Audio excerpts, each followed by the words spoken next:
But we have somebody here additionally on our panel. Her name is Shayla Reneé. And I wanted her to take a couple minutes to share her story. I am a child of God. That's how I identify. And that's important because although I grew up in a very loving yet somewhat dysfunctional family, it was also a Christian family. I always knew Christ. But even from a very young age, I struggled suffer from having an identity crisis. I didn't know who I was. And from the age of 7, I picked up the game of basketball. And I was really, really good. I was naturally talented at basketball. And I identified as a basketball player. Basketball was my life. But because I was naturally talented, I didn't practice. And by the time I got to 11th grade and I had an illness that was causing me extreme anemia, I had to quit basketball in 11th grade. So tell me this, if I identify as a basketball player, but I no longer play basketball, who am I? And then naturally, as you grow older, your friendships, you begin to get boyfriends. So I got a boyfriend. And this wasn't my first boyfriend, but this was my first serious boyfriend. And that was the worst relationship that I could ever experience in my life. But I identified as this person's girlfriend. He was my life. I ate like I did with basketball. I devoted my whole life to this guy who I thought, I idolized him. I had to write an entire book about him to help my healing process. What I did not know when I went into the relationship is that I had a very low self-esteem. I was in a dead-end job. I was a college dropout at the time. All of my friends who graduated from school had pretty good jobs. I was still living at home with my mother. They all had their own places. And this guy comes around and sweeps me off my feet. He had a business. He had money in the bank. He was 5 years older than me, which is not an issue, but I was very immature at the age of 23. And I became engulfed, so much so that when my mother, who was very dear to me, very close to me, I was so engulfed in this guy's life that when she was sick, I wasn't there for her. The time I could have spent caring for my mother because she did such a great job for me, I devoted to him. And then the kicker is, when she passed away, he did not come to her funeral. This guy who was my world cared nothing about what was going on in my life. He was toxic. He was emotionally, mentally, financially, and eventually physically abusive. God told me to leave this guy alone several times, and I chose to disobey because I thought I knew better than Christ. So I wrote my book, He Almost Stole My Life, once I got out of that relationship.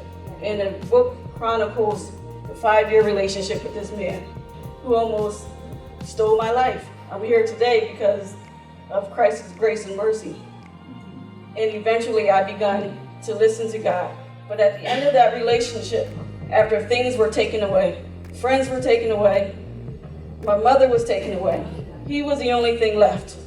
And that's why I held on to him.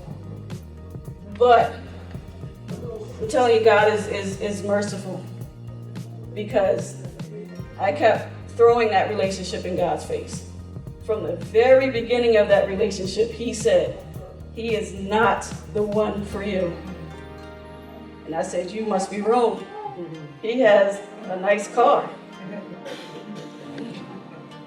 He has a good job. He was an electrician. He worked for himself. He had multiple properties. Little old, I don't know what he sees in little old me, but I'm going to hold on to this guy.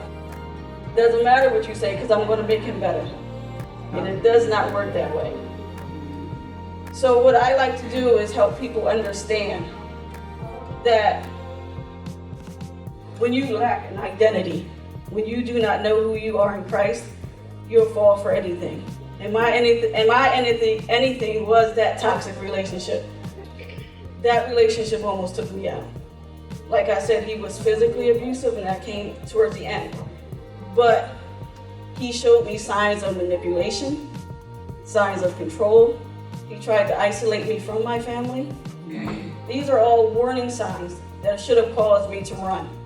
And unlike many other women, I had no children with this man. I was not married to this man. So there was no reason for me to stay in this relationship. And once God stripped me naked, because I thought that, okay, I'll devote my life to you, Christ, but I'm going to hold on to him because this is all I have. Eventually, after the back and forth, like Davida said earlier, much back and forth, it was enough was enough. And I got out of the relationship. I worked on my relationship with Christ.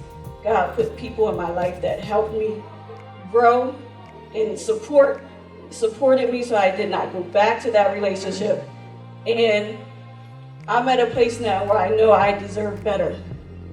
All right, yes. And I first had to forgive myself. And I had to work on some stuff because he wasn't the only toxic person in this relationship. I became a very toxic person in this relationship. And then I met my now husband, and we dated, and he was, so different, but he was who God sent.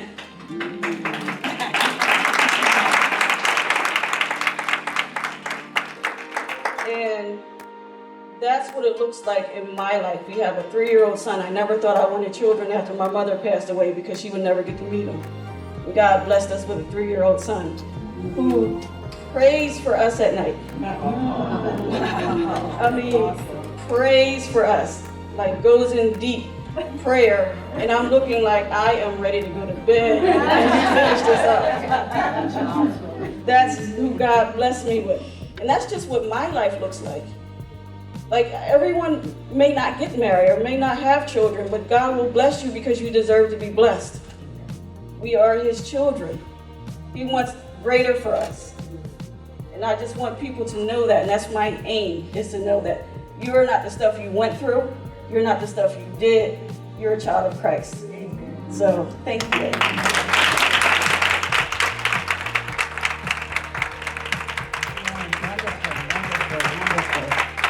Do you understand now why I wanted her to be here?